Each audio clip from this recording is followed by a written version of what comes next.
माननीय प्रधानमंत्री जी बोले हैं कि भारत को विकसित भारत बनाएंगे, कैसे? देखिए, प्रधानमंत्री जी बोलते हैं और बोले भी हैं। ये नहीं कहते हैं कि देश का सपना है। उन्होंने ये बोला है कि मैंने सपना देखा है कि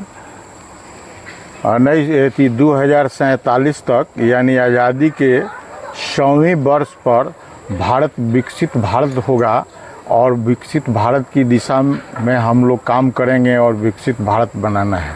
बहुत अच्छी बात है, इसके लिए हम उनको कोटि कोटि धन्यवाद देते हैं। लेकिन वो जो सपना देखते हैं उस सपना जनता को भी देखना चाहिए और जनता को भी दिखाना चाहिए। सपना के कह के भ्रमित नहीं करना चाहिए, उनको प्रशासन को दुरुस्त करना चाहिए। क्या विकसित भारत वैसे ब्यूरोक्रेसी से हो सकता है जो भ्रष्टाचार रूपी विष को पालन किए हुए है? किसी भी विभाग में, है ना, कोई भी काम भ्रष्टाचार के हत्थे चढ़ जाता है। चाहे वो निर्माण का कार्य हो, बुनियादी जो होता है इंफ्रास्ट्रक्चर का कार्य हो, स्कूल का कार्य हो। अरे पेपर लीक वगैरह आया है जहाँ चिकित्सक बनते हैं, नहीं डॉक्टर बनेंगे। उस सब चीज़ों में जब भ्रष्टाचार ढुक जाएगा या ढुका हुआ है, आज लिप्त है। अभी तो राजस्थान में क्या सीरियल बाबू, राजस्थान में 80 को डॉक्टर जाली पकड़ाया है। वही कहते हैं, क्या इसको दुरुस्त नहीं किया जाएगा? केवल विरोधियों पर हमला किया जाएगा, नफरत फैलाए जाएंगे।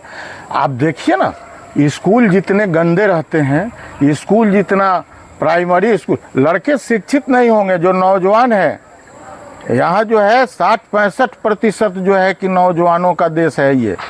और ये ना भारत का निर्माण करेंगे, या ना 1947 के बाद ये 2047 में जो है विकसित भारत बनाएंगे। 100 साल पूरे होंगे 2047 में। आपका शिक्षा व्यवस्था कितना पीछे चला गया है। आप जरा सोच लीजिए कि यहाँ कितने % लोग जो बच्चों के पढ़ाई पर खर्च करने की एबिलिटी रखते हैं, उनकी योग्यता है, उनकी आर्थिक जो है कैपेसिटी देखिए। मजदूरी करने जाएगा वो, एरोड्राम बनाने से नहीं न होगा। और इस तरह से जो है चलाने से विकसित होगा। अरे ट्रेन जो चल रहे हैं उसमें सुविधा का देख लीजिए। पढ़ेगा नहीं, बच्चे नहीं पढ़ेंगे, स्कूल दुरुस्त नहीं करेंगे, तो आप केवल सपना दिखाकर सत्ता में बने रह सकते हैं। विरोधियों पर हमला करेंगे, वैमनस्य की बात पैदा करेंगे। आपके लोग कि कौन विकसित बनाएगा? ये विकसित बनाएंगे या उनके दल के लोग जो अनाप शनाप बोलते हैं? ये कौन? ये सांसद जो है, जो महिला सांसद है, महिला का इज्जत नहीं करती है। जंतर मंतर के मामले पर ये क्या नाम है उसका, जो उत्तराखंड से जीती है हीरोइन कंगना रनौत, कभी इन्होंने एक शब्द कहा है गटर शब्द पर या किसी तरह के अमर्यादित शब्द पर जो है कि तुम बच्चों के लिए ऐसा उपयोग क्यों किया? और वो उनके सांसद हैं, सत्ताधारी दल के वो सांसद हैं। भारत के प्रधानमंत्री कभी भी ये नौजवानों से एक शब्द खेद व्यक्त किया है अभी तक? जंतर मंतर की घटनाएं हो, पेपर लीक की घटनाएं हो, या बच्चे, अब नीचे के बच्चे जिसको जैन अल्फा कहा जा रहा है, ये स्कूल में मांग कर रहे हैं कि हमारे स्कूल में पढ़ाई ठीक नहीं है, जाने तक रोड ठीक नहीं है, ये स्कूल का छत चू रहा है। इस सब पर एक शब्द प्रधानमंत्री खेद व्यक्त कर देते कि जो भी बच्चों के साथ घटनाएं जंतर मंतर पर हुई या कहीं भी हुई, या किसी तरह का नौजवानों के साथ अगर सरकारी मशीनरी किसी तरह से जो है कि अमर्यादित कार्य करती है, उसके लिए सरकार लायबल है। और हमारे प्रधानमंत्री सर्वोच्च हैं, उनकी महानता बढ़ जाती अगर वह इतने दिनों में, यानी 20 तारीख की घटना है वहाँ पर, जिस तरह से जो है उस आंदोलनकारी जो है और शांतिपूर्ण आंदोलन, और भी वो आंदोलन ऐसा जो मनोरंजन के रूप में आपसे विद्रोह या अपनी बात रख रहा था, उसके साथ आपके पुलिस, सिविल में पुलिस, पता नहीं आपके दल के लोग क्या क्या पहले प्रयास किए साबित करने का, और उस दिन जो प्रयोग किया गया हथियार का, या उसके साथ जो अरे भारत का प्रधानमंत्री हैं, आप सबके गार्जियन हैं, आपको एक बार खेद व्यक्त करना चाहिए।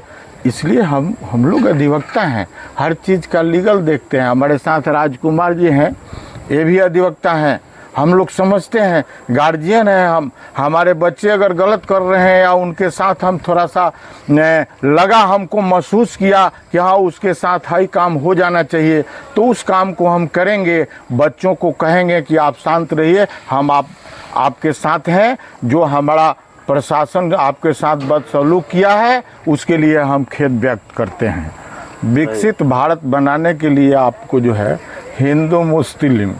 हिंदू मुस्लिम सिख ईसाई ये सब करना छोड़ दीजिए। ये सब है भाई भाई, तब भारत बनेगा 2047 में विकसित भारत, विश्व गुरु बन जाएगा। मैं भी कहता हूँ, हम भारत का नागरिक हैं, हम उस परिवार से आते हैं जिस परिवार के हमारे पिताजी, बड़े पिताजी स्वतंत्रता सेनानी रह चुके हैं।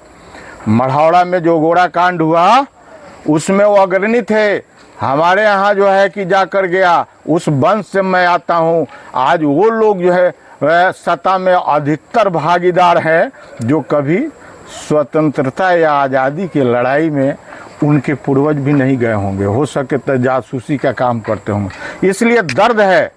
कभी कभी मैं भी सोचता हूँ कि ये सरकारी स्कूलें जो बंद होती है तो आम लोगों के बच्चे कहाँ जाएंगे। हम लोग बहुत कम कमाने वाले लोग हैं।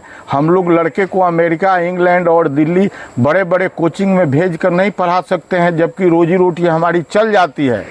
जिसका नहीं चलता है उसके बारे में सोचिए, उसके बारे में सोचिए। जो मजदूर वर्ग है उसको आप मजदूर वर्ग को मुख्यतः वो मजदूर होते चला जा रहा है। महंगाई की व्यवस्था इस तरह से है।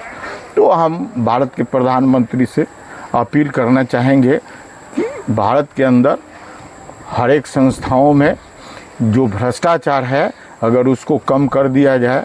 नेता अंग्रेजियत, देखिए आज आज़ादी है इसलिए एक शब्द आ गया मुंह पर, अंग्रेज चले गए लेकिन अंग्रेजियत छोड़ गए। पूछिए कैसे। हम जनता के सेवक हैं, चलते हैं, जब सत्ता में रहते हैं तो चलते हैं तो हमारे आगे पीछे 10-10 गाड़ियाँ, 20-20 गाड़ियाँ। कर्जकर्ता की स्वामी भक्ति देखिए, सारे कर्जकर्ता झुक जाएंगे, माला पहनाएंगे। अरे यार वो मेरा सेवक है, उसको मालार्पण करने के लिए मार होती है, क्या ज़रूरत है। जेसीबी से फूल बरसाए जाते हैं नेताओं के रैली पर। उतना देवता पर, जिस ईश्वर के वो भक्ति करते हैं लोग, उस ईश्वर पर उतना माला नहीं पड़ता है। क्या ज़रूरत है, क्या ज़रूरत है माला पहनाने की, और क्या ज़रूरत है जेसीबी से फूल वर्षा करने की पर राजनेताओं के ऊपर। क्या है वो सेवक है, जनता का सेवक है। ये कह देना कि हम चौकीदार हैं, भारत के हम चौकीदार हैं, तो चौकीदारी करनी चाहिए। उसके लिए फूल की वर्षा शरीर पर गिरवाना जनता से अच्छी बात नहीं है, गुलामगिरी है। भारत में ये जो जितने लोग हैं ना, है ना, संस्थाएं जो है स्वतंत्र संस्थाएं आज स्वामी भक्ति कर रही है। यही दुर्भाग्य है इस देश के लिए, और भविष्य के लिए भी इसको दुरुस्त करना जरूरी है।